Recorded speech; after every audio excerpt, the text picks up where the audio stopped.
horrible. Plus de jus, plus d'énergie. J'ai l'anus qui est comme ça.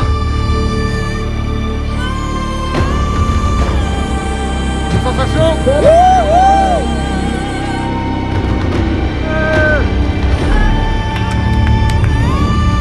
La chaleur va être très difficile. À mon avis, un bon 45 degrés en plein cagnard. C'est de la merde, mais c'est trop bien.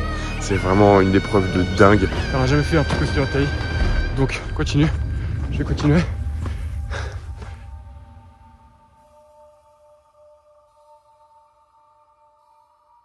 Je vais parcourir 120 km dans le désert. Et dans cette vidéo, je vais vous emmener avec moi sur cette expérience extraordinaire. Vous allez voir le parcours, vous allez voir le camp, vous allez voir les individus qui ont fait ça avec moi, l'ambiance, mais surtout, vous allez voir à quel point une telle épreuve peut vous emmener dans des retranchements que vous n'imaginez pas et peut surtout vous permettre de vivre des choses inimaginables. Installez-vous confortablement, c'est parti. Cette épreuve, ça s'appelle le Half Marathon des Sables. Globalement, c'est une épreuve qui a lieu sur 4 jours. Jour 1, on court environ 30 km. Jour 2, on court environ 60 km. Jour 3, on se repose. Et jour 4, on court à nouveau 30 km. En autosuffisance, ça veut dire que lorsque je pars, j'ai absolument toute ma nourriture pour les 4 jours. J'ai mon sac de couchage, j'ai mon matelas. La tente, elle reste sur place, je n'ai pas à la porter. Mais j'ai aussi toutes mes affaires, de quoi me laver, me baigner, tout ce que j'ai envie. Mais vous imaginez bien que le poids serait un élément crucial parce que porter 8 kg et porter 15 kg sur 120 km, bah, ça change complètement votre épreuve. Le tout dans des températures extrêmes, quasiment 45 degrés au maximum de l'aventure. Ça va être énormissime. On part à une dizaine de copains vivre ça. On va être 250 en Cappadocia. Je vous accompagne sur ce format vlog, j'espère qu'il va vous plaire parce que vraiment, je n'ai jamais vécu quelque chose d'aussi incroyable de toute ma vie. Installez-vous confortablement, je vous emmène en Turquie avec les amis et vous allez vivre avec moi un épisode de dépassement de soi. Vous n'imaginez pas les ressources dont on est capable. Bref, c'est parti.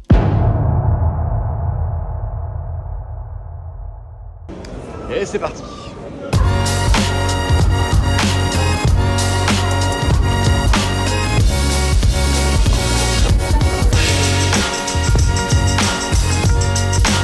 Et voilà, le problème c'est que le premier challenge de ce 120 km dans le désert, c'est pas la course à pied, c'est d'être capable d'arriver à destination. 21h45, on était censé arriver à 22h. Pour le moment, on est bloqué à notre première escale. Il y a un bruit pas possible, on est crevé. On a bouffé du Burger King, on a bouffé du McDo. J'avoue, on a fait ça. On est mort. Et on n'est toujours pas arrivé. On doit arriver à peu près à 1h30 du matin à destination. Prendre un taxi qui sera sûrement pas là, qui va sûrement nous arnaquer parce qu'on sera des putains de touristes, nous emmener à un lieu qu'on ne connaît pas, récupérer nos chambres et se coucher. Il sera sûrement 3-4 heures du matin, si tout se passe bien. À tout moment, cette vidéo YouTube s'arrête là parce qu'on n'aura pas fait la course. Là, il y a un mec en train de nous parler en turc. Il est en train de me dire que mon avion partira jamais. Je ne sais pas ce que c'est en train de faire. Bref, je vous retrouve dans quelques jours. Avec un peu de chance, on sera arrivé. Et sinon, bonne soirée à tous.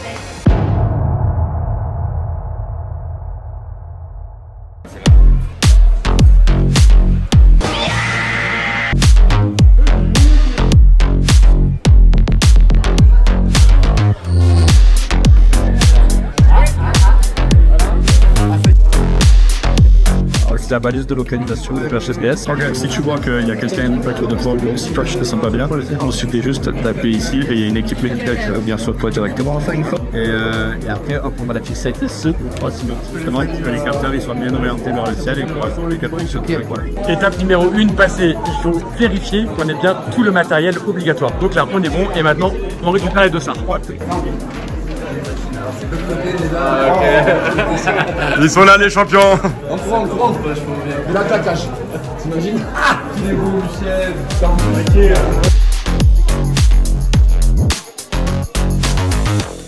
Et on est parti, on va regarder ensemble qu'est-ce qu'on va mettre dans ce sac et surtout pourquoi. Le premier point, ce qui a été le plus compliqué pour moi, ça a été la nourriture, je vous amène. En gros, on part donc sur 4 jours. On court le jour 1, on court beaucoup le jour 2, on court pas le jour 3 et on court le jour 4.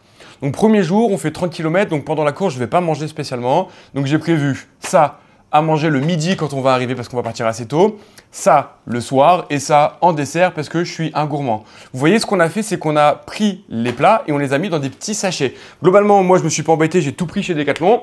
Hop, vous voyez, les sachets sont encore là à mettre à la poubelle. C'est juste pour optimiser et gagner de la place. J'en ai gardé quelques-uns qui vont me servir un petit peu de récipient. Mais voilà un petit peu mon repas du premier jour. Le lendemain, en parcourir, on part sur 60 km. Donc là, dans l'idée, je ne vais pas m'arrêter beaucoup pour manger, mais un tout petit peu. J'ai ça. Là, il y a 200 grammes de semoule. Et Scoop News, je suis sûr que vous ne le saviez pas, ça marche à l'eau froide. Ça met juste beaucoup plus de temps à infuser, mais ça marche très bien. Moi, j'ai déjà mis du sel, du poivre et un peu d'huile, juste pour le goût et que ce soit un peu plus dense et riche en énergie. Et comme ça, je mettrai de l'eau, je vais courir avec et puis dès que j'aurai envie vraiment de m'arrêter, là je ferai une vraie pause pour manger, mais j'aurai pas besoin de me mettre à faire chauffer mes aliments. Ensuite, quand je vais arriver au camp, le soir, j'aurai ça. Là, j'en ai mélangé deux, des trucs comme ça, pour que ce soit plus consistant. Je sais plus du tout ce qu'il y a à l'intérieur. Et une fois encore, un petit dessert. Le jour 3, c'est le repos. On est au camp tranquillement, donc j'ai un repas pour le midi, un repas pour le soir. Et le jour 4, on refait 30 km, donc là, on ne s'arrête pas pour manger, donc il n'y a pas de repas particulier. Mais en plus de ça, parce qu'on est gourmand, il y a quand même un petit paquet de bonbons, il y a des petits gâteaux turcs parce qu'on fait du local. Qu'est-ce qu'on a d'autre? On a des petits sachets de café et on a un granola maison qui va me servir de petit déjeuner et d'encas sucré parce que j'adore le sucre. Donc j'ai mis flocons d'avoine, j'ai mis du miel, de l'huile de coco, plein de petites noix et amandes. Un gros paquet pour faire l'apéritif, ce sera plutôt pour le 3e jour quand on est au repos au camp avec noix de cajou, amandes et compagnie. Et ça, c'est mes gels pour la course. Je pense que je suis un peu light. Je pensais que j'en avais pris plus que ça. Donc là, j'en ai 3, 6, 9. J'en ai moins de 10. Donc je pense que j'aurais dû en prendre un petit peu plus. Mais j'ai pris en plus des petites barres de fruits. Donc ça, vraiment, c'est pendant la course, que ce soit le 30, le 60 ou l'autre 30 km, pour ne pas avoir à vous arrêter, mais que votre niveau de sucre ne descend pas de trop, que vous ne soyez pas en hypoglycémie. Et voilà un petit peu comment on va préparer tout ça. Obligatoire d'avoir des bouillons, ça c'est dans la liste vraiment des choses qu'il faut avoir dans son sac. En gros, vous les mettez dans l'eau et ça vous permet d'avoir de l'eau mais avec aussi des sels minéraux pour éviter d'être complètement déshydraté.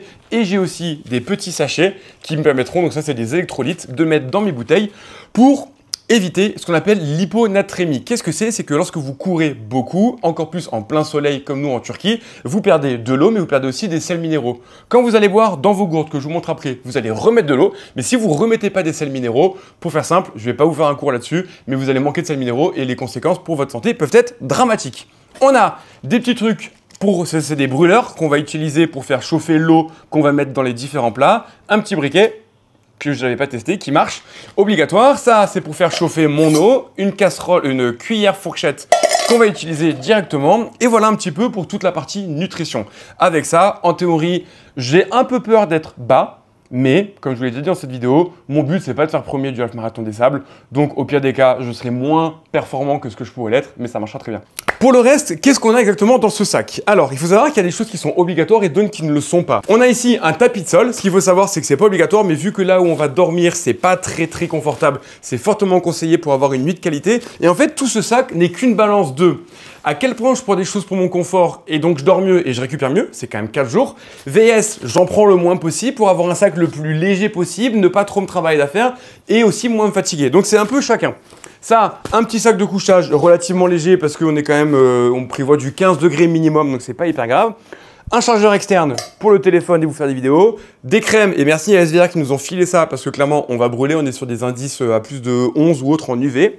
Ça, c'est un petit Kawaii et là, je vais vous montrer tout le matériel de chez WA qui m'ont fourni pour cette vidéo. Donc, merci à eux. Ça, c'est ultra léger. C'est un Kawaii à l'intérieur. Ça pose vraiment rien du tout. Et voilà ma tenue pour la course à pied. Donc, qu'est-ce qu'on a exactement? En gros, j'ai deux tenues. Il va y avoir une tenue crade que je vais mettre tous les jours pour aller courir et une tenue propre, même s'il n'y a pas de douche, où en gros, je vais mettre après mes courses pour me sentir à peu près bien. C'est une fois encore des tenues WA. Pourquoi? Parce qu'elles sont extrêmement légères. C'est des shorts vraiment très fins. Je m'y connais pas moi spécialement. Je suis pas un trailer professionnel, mais c'est vrai que pour les avoir testés, je vois que c'est vraiment ultra léger, ultra fin et ça va me permettre d'évacuer à mon avis un maximum de transpiration. Donc ça, c'est ma tenue propre entre guillemets et ça, ce sera ma tenue crade, celle que je mettrai peut-être plutôt pour courir. On a une paire de sous-vêtements propres, une paire de sous-vêtements sales que je garderai sales en permanence, lunettes pour les UV, le sac dans lequel on a évidemment 2 bouteilles d'eau, ça fait partie du matériel obligatoire, 1,5 litre minimum de conditionnement, pareil un sac qui est ultra léger et on a ça globalement, je suis pas sûr que j'aurai très froid mais je pense que ça va m'être utile d'un point de vue sponger pour ne pas avoir trop de problèmes dans les yeux. Un petit couteau, je sais pas si c'est pour me battre dans le désert ou pour couper mes gourdes, mais c'était dans le matériel obligatoire. Donc on l'a pris. Ça, merci Justine, c'est des petits, ça c'est trop con, c'est des petits dentifrices à croquer. Franchement, je connaissais pas, j'en ai pris plein pour les copains. Vous prenez ça, je vais pas vous le faire dans la vidéo. Et en gros, vous avez là le dentifrice, mais ce qu'il faut savoir, c'est qu'un dentifrice, c'est beaucoup d'eau. Et donc, ça vous permet d'en avoir comme ça plein. Matériel obligatoire, antiseptique, pas obligatoire, mais fortement conseillé, des crèmes hydratantes, parce que 120 km dans le désert, ça peut faire mal aux pieds. Obligatoire, couverture de survie. 2 piles de rechange qui vont me servir pour ma frontale, parce que l'épreuve de 60 km, est-ce qu'elle marche? Elle marche. Ça arrive que certains finissent la nuit. Un miroir pour faire des appels de phare si vous êtes perdu. Un sifflet qui marche si vous êtes en galère. Des épingles pour mettre le dossard. Et enfin, et ça c'est tout bête, c'est des petits sachets que vous venez ouvrir. Je vais les enlever à fur et à mesure. Ça vous donne des petits papiers comme ça. Vous les mouillez et ça vous ferait derrière une serviette qui fait cette taille-là. Donc ça, pour me nettoyer le cucu entre chaque épreuve, j'en ai pris pas mal et j'en donnerai aux copains. Donc l'idée c'est d'avoir, comme je vous disais, le sac le plus léger possible. Moi je l'ai pesé, il fait à peu près 6,5 kg et donc c'est avec tout ça que je vais devoir partir 120 km. Et voilà à quoi ça ressemble au final. Bon, je sais pas si le style est bon, ça c'est pour le soleil, on a les lunettes, on a le sponger, la montre pour le chrono, les bouteilles d'eau, donc ça fait quand même 1,5 kg en plus. Le sac fait 5,9 kg précisément après peser. Donc vous voyez, c'est pas si lourd que ça tient plutôt bien. J'ai pas mis de slip. Donc ça baloche un peu, mais sinon c'est plutôt pas mal. Et dernier point, je sais pas si vous le voyez, mais j'ai des petits écouteurs parce que 120 km dans le désert, quand on n'est pas un grand trailer comme moi, il y a un moment donné c'est long, je prévois des podcasts, je prévois des vidéos YouTube que j'ai mis en hors ligne, que je vais pouvoir m'écouter, et évidemment des petites playlists énervées, hip-hop années 90, vous connaissez. Avec ça, franchement, ça va être pas mal, beaucoup moins chaud que les gros beats que j'ai d'habitude. On est parti, 120 km comme ça, j'espère que ça va le faire. Mettez-moi dans les commentaires d'après vous. Est-ce que vous avez une idée? Tiens, moi j'ai aucune idée. Dites-moi dans les commentaires d'après vous combien de temps je vais mettre de course à pied effective pour faire une telle distance. Et je vous retrouve dans le sable. Ciao!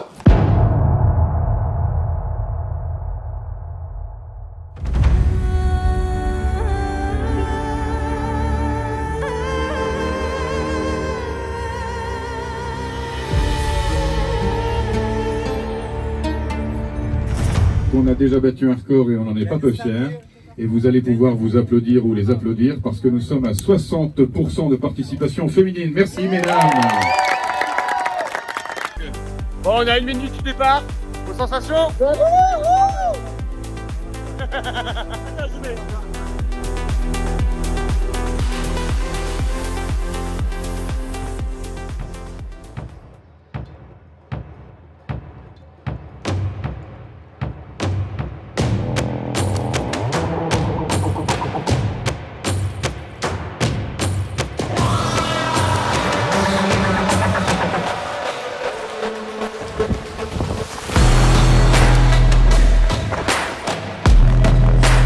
'Arrive. Bon, l'aventure a commencé. Alors je devais courir avec mon agent William, qui est juste là comme vous voyez parce que on a dit qu'on courait à deux. Mais apparemment il veut. Voilà. Ça va William? Tu passes une bonne course? Ah, il est devant.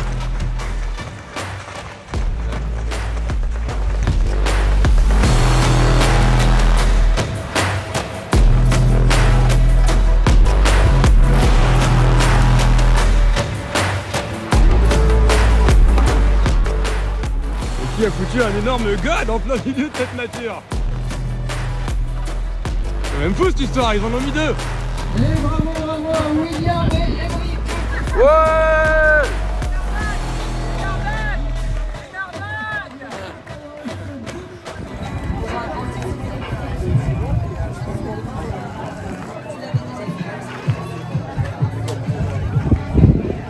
27 première journée, c'était vraiment trop cool. On a fait 26 km, je crois 850 de D+. J'ai quasiment tout fait 25. avec... Merci beaucoup pour la correction. 750. Oh, fermez-la les gars, c'est ma vidéo YouTube. J'ai tout fait avec William, mon agent, qui est en train de filmer mais qui ne veut pas apparaître sur cette vidéo. Je vous ai mis plein de super paysages que j'ai fait que pour vous, parce que c'est vrai que moi c'est pas vraiment ma sensibilité, mais l'expérience était vraiment ouf. On a réussi à pas trop s'arrêter, on a beaucoup marché pour essayer de pas se fumer, parce qu'en fait le vrai challenge ce sera surtout demain. Demain on part sur quasiment 60 km, 1500 et quelques de D+. Donc l'idée c'était de faire vite, mais surtout de pas se fumer, parce que demain c'est là que le vrai challenge se passe. Le sac faisait 8 kg, 9 kg pour William qui avait un peu trop lourd. On a bien mangé aujourd'hui pour vider un maximum. Là on va essayer de se coucher, sachant qu'en plus avec William on a fait top 10, donc on était trop contents. Prendre un maximum de force, profiter pour être en pleine forme demain. Départ 5 h, réveil 4 h et je vous retrouve demain. Ciao. Mais qu'est-ce qu'il fait? Il est malade. Non mais... Eh oh, Hugo Hugo, Hugo, arrête, t'es pas tout seul.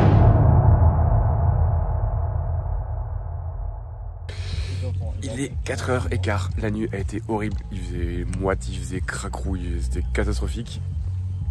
Le camp se réveille, la musique aussi. Et on part pour 60 km, un muesli dans le bide, 2 gâteaux peanut butter. Et voilà, 60 km. Quelle idée de merde, putain.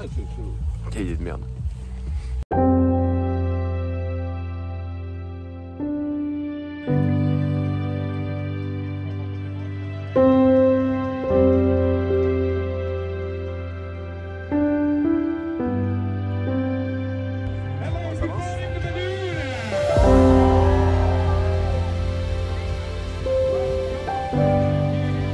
On est au 17e kilomètre du jour 2. On voit que le marathon des sables, c'est pas que du sable. C'est aussi un peu ce côté nature tropicale, mais un peu forêt. Et j'en sais rien du tout ce que c'est. Là, je suis tout seul. J'ai un problème avec mon sac de couchage qui arrête pas de tomber. Du coup, William m'a lâché au premier ravito. Et là, je suis tout seul. Je me suis mis à marcher un peu parce que ça montait un peu trop haut dans les tours. Alors qu'on est même pas à un tiers de l'épreuve. Donc là, je pourrais courir, mais je vais essayer de me pacer, de pas m'éclater parce que 60 km c'est nouveau pour moi. J'ai jamais fait. Je sais pas du tout comment je vais réagir à un effort de plus de 9 heures. À mon avis, entre 8 et 10 heures, selon les conditions, et qu'il va faire très chaud après. Donc, on marche. Pas avoir peur de marcher, plutôt que partir trop fort et exploser comme un popcorn. Allez, je vous dis à tout à l'heure.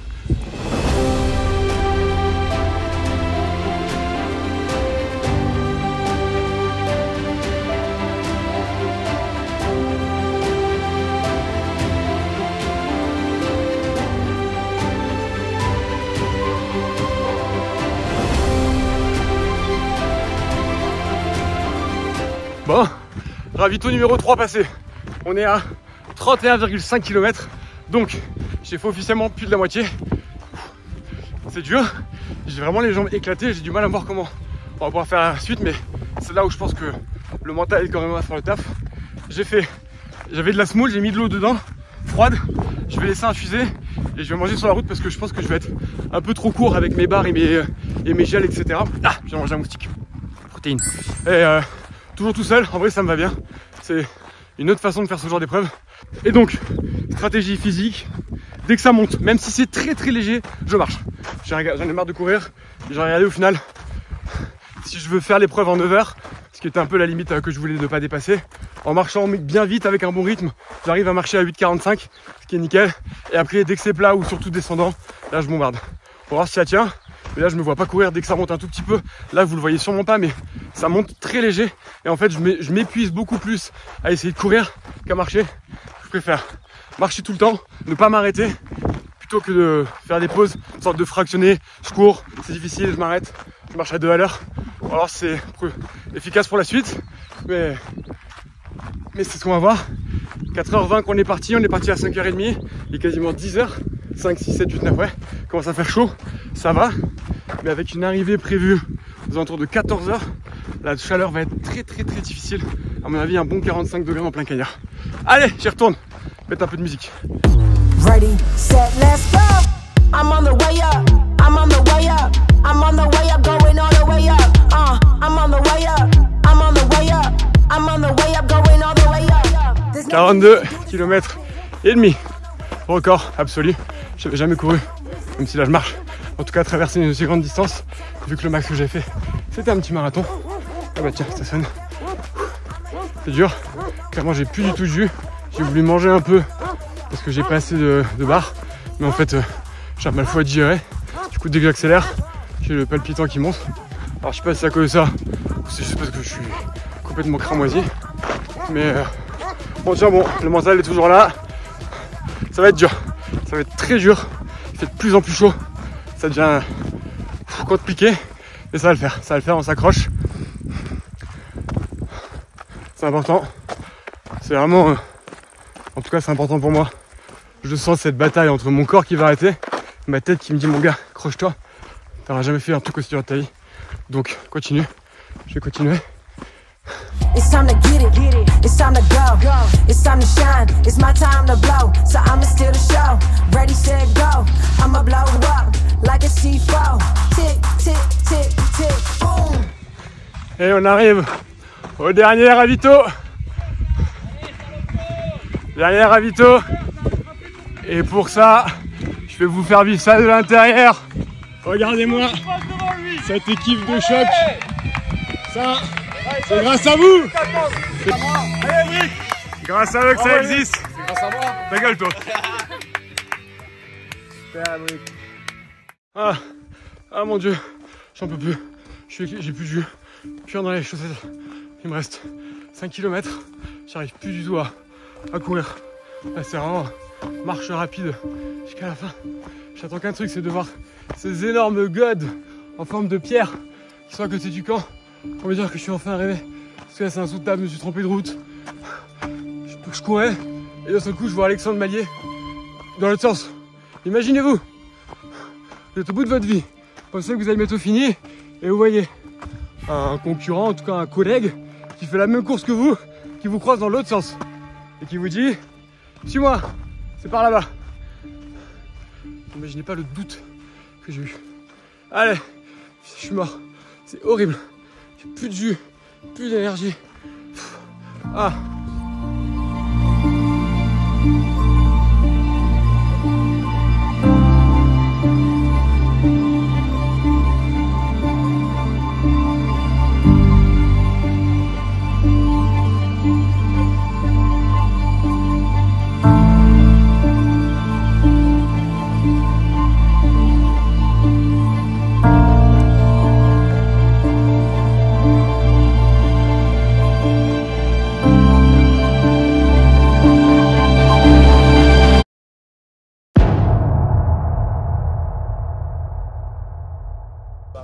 Bon, réveil du jour 3. J'ai oublié de faire une vidéo hier soir, j'étais tellement éclaté. C'était trop bien, je me rends compte que dans toutes les vidéos que je vous ai fait, je vous ai dit que c'était de la merde. Mais en fait c'était de la merde, mais c'est trop bien. C'est vraiment une épreuve de dingue. L'accueil était ouf. Après on a attendu tous les participants, les derniers du groupe, Amélie, Pat sont arrivés à 22 h. Mais c'était trop stylé. Pas trop mal dormi, quasiment pas de courbature, agréablement surpris. Juste les jambes très tendu, etc. On va peut-être se faire une petite séance d'étirement. Là, il y a tout le groupe. Puis aujourd'hui, c'est repos. Donc, on va profiter un petit peu. Et puis, on va aller manger. Et demain, on rattaque 30 bornes.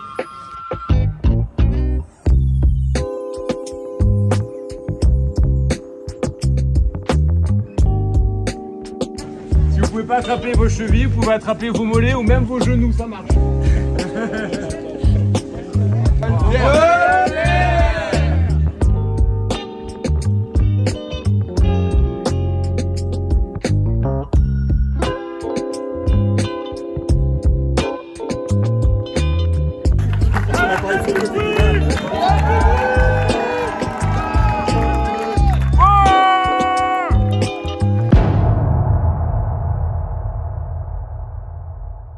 On est parti, on part pour le dernier jour, à peu près 26 km, 600 ou 700 mètres de dénivelé positif. C'est le dernier jour après une journée de repos qui a fait le plus grand bien. On va pouvoir partir, ça va être exceptionnel. Départ dans 5 minutes, j'ai vraiment trop hâte de faire cette dernière partie, sachant que demain, ils nous ont préparé une petite surprise. Vous allez voir, ça va être une énorme dinguerie. On se remobilise les dernières énergies, il est quand même 5h20 du matin, on part dans 5 minutes, tout va bien. Allez, je vous dis à tout à l'heure, c'est trop cool. Regardez ça.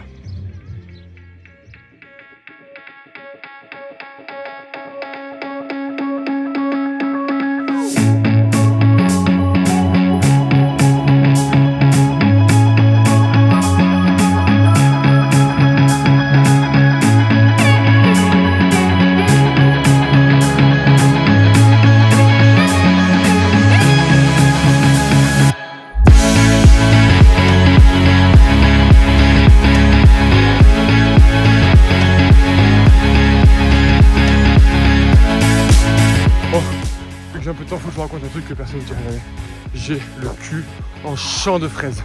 Oh, les lyophilisés, les boissons sucrées, ça m'a rointé le ventre. J'ai l'anus, il est comme ça. Voilà, c'était la partie glamour. Faut le savoir.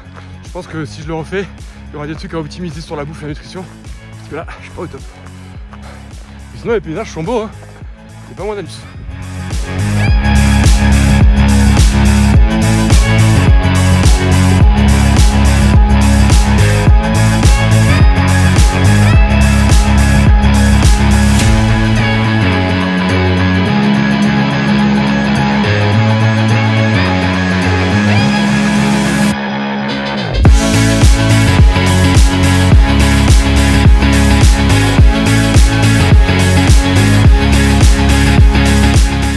Pas mon terrain, c'est beaucoup de plats et des petites montées, petites descentes. Là où moi, je suis quand même meilleur sur les grosses côtes et les grosses descentes d'abrutis. Il faut débrancher le cerveau pour aller plus vite. Donc là, j'ai pas beaucoup de jambes, 3 heures de sommeil cette nuit, 3 heures la nuit précédente, assez difficile. Mais bon, ça va, le moral est là, c'est une belle course. Donc un gros ballon ce matin, surtout on approche de la fin. Je suis à 14 km 10, je fais la moitié. On cherche à comprendre, on avance, c'est trop bien. Et surtout, on va aller à l'hôtel, prendre une douche, se laver, manger.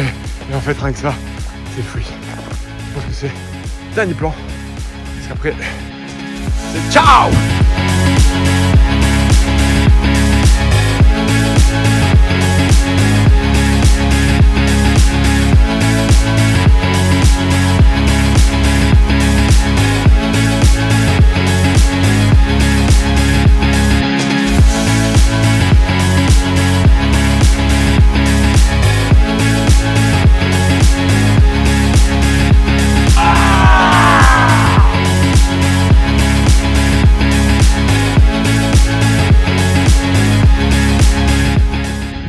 Eh, je suis peut-être pas le plus rapide des trailers, mais alors quand il s'agit d'aller se baigner dans la piscine, ben l'impression que là je suis premier, hein.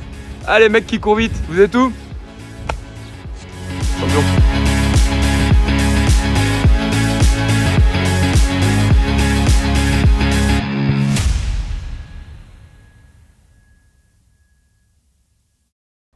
Et c'est la fin de cette expérience. Bien rentré à la maison après cette semaine de dingue. Je sais même pas quoi dire. C'était oufissime. C'est évidemment trop bien. En regardant un peu les rushs, je me rends compte que je me plains beaucoup, que je dis que c'est difficile. Mais en fait, c'était ouf. C'était vraiment l'événement sportif, la compétition, le challenge, le défi le plus difficile, mais aussi le plus extraordinaire que j'ai jamais vécu. Donc déjà, je tiens évidemment à remercier le Marathon des Sables pour une telle organisation et pour cette invitation. Wow Ultra aussi qui m'ont fini tout le matériel pour pouvoir être bien équipé, pas trop lourd et pouvoir courir un maximum. Et évidemment Fresh Touch, toute l'équipe qui nous a permis de vivre ça. Et en plus de ça, je tiens évidemment à remercier tous les bénévoles qui étaient présents, qui étaient d'un soutien mais extraordinaire, ils ont été géniaux, que ce soit la partie médicale, soit la partie technique, enfin bref, tout le monde, le DJ, les speakers, le train, tout le monde vraiment, et c'est grâce à eux que l'expérience est aussi belle et aussi plaisante à vivre malgré la difficulté de la distance parcourue, grâce à eux, grâce à leur motivation, grâce à leur bienveillance, donc vraiment merci, merci, merci, vous avez été extra. Avant d'aller plus loin et de conclure sur cette vidéo, il y a eu un échange que j'ai eu avec d'autres personnes sur le camp et que je trouve pertinent sur pourquoi vivre ce genre d'expérience, qu'est-ce que ça vous apporte et qu'est-ce qu'on vit quand on vit ça. C'est-à-dire qu'un half marathon des sables, ces fameux 120 km, vous pouvez le vivre de plusieurs manières. Et je sais qu'à titre personnel, je l'ai vécu comme une compétition interne. Quand on courait ou qu'on marchait, il y en avait qui étaient en détente. Il y avait Marilyn par exemple dans le groupe qui voulait beaucoup parler. Et moi, à un moment donné, je lui dis Marilyn, désolé, là il faut que je passe devant parce que moi, je suis là pour me prouver des choses. Je ne l'ai pas dit comme ça, mais c'est comme ça que je l'ai vécu. J'ai vécu l'expérience du half au sein du groupe. Parce que quand on était sur le camp, on était tous ensemble et on accueillait tout le monde en les félicitant, quel que soit leur niveau. Et je trouve ça extraordinaire. Mais lorsque j'étais vraiment dans la partie course, là je l'ai vécu comme un challenge personnel. Mais ce qui est important, c'est qu'aujourd'hui sur les réseaux, on voit de plus en plus de courses. On court de plus en plus. Maintenant, tout le monde fait un marathon. Maintenant, tout le monde fait des ultra-trails. Ce qui me semble le plus intéressant, c'est pas la longueur de l'effort que vous allez faire. C'est plutôt d'être capable de faire un effort difficile et de ne pas le lâcher. Je suis pas fier de moi d'avoir fait ces 120 km. Je suis fier de moi d'avoir fait un événement difficile et d'avoir été capable d'être allé jusqu'au bout sans m'arrêter. Et je ne peux que vous inviter à vous sortir de votre zone de confort pour vivre de telles expériences. Pourquoi? Parce que en plus évidemment des bienfaits sur votre santé de vous bouger, ça va vous permettre de vous rendre compte à quel point vous êtes fort et à quel point vous êtes résistant. Et aujourd'hui, j'ai beaucoup plus confiance en moi, j'ai beaucoup plus confiance en mes capacités et je sais que je suis beaucoup plus apte à faire face à n'importe quel problème dans la vie quotidienne depuis que j'ai vécu ça. Pourquoi? Parce que je sais que quand c'est difficile, j'ai la capacité à continuer. Je sais que quand j'ai un objectif qui est difficile devant moi, j'ai la capacité à aller plus loin. Chez moi, ça passe par des épreuves de 120 km sur plusieurs jours, mais chez n'importe qui, ça peut passer par seulement courir 5 km. Ça peut passer par seulement se mettre à faire des choses qu'on ne fait pas. Ça passe par seulement être capable de sortir de cette zone de confort. Il y a des gens qui ont fait ces 120 km, qui ont fait ne serait-ce que 80 ou 100 km, je ne sais plus, en marchant, sous le soleil, à 45 degrés. Vous n'imaginez pas la force mentale qu'il faut pour faire de telles choses. C'est des gens qui sont évidemment moins forts que moi physiquement, mais qui sont tout aussi forts que moi mentalement, voire même des fois encore plus. Parce que pour eux, l'épreuve était évidemment beaucoup plus longue que ce que moi j'ai fait. Donc en réalité, c'est ces gens-là qui ont le plus de mérite par rapport à nous. Le plus important pour vous, ça va pas être de faire le truc le plus dur possible. Et surtout pas de se comparer à ce que d'autres personnes peuvent faire sur les réseaux.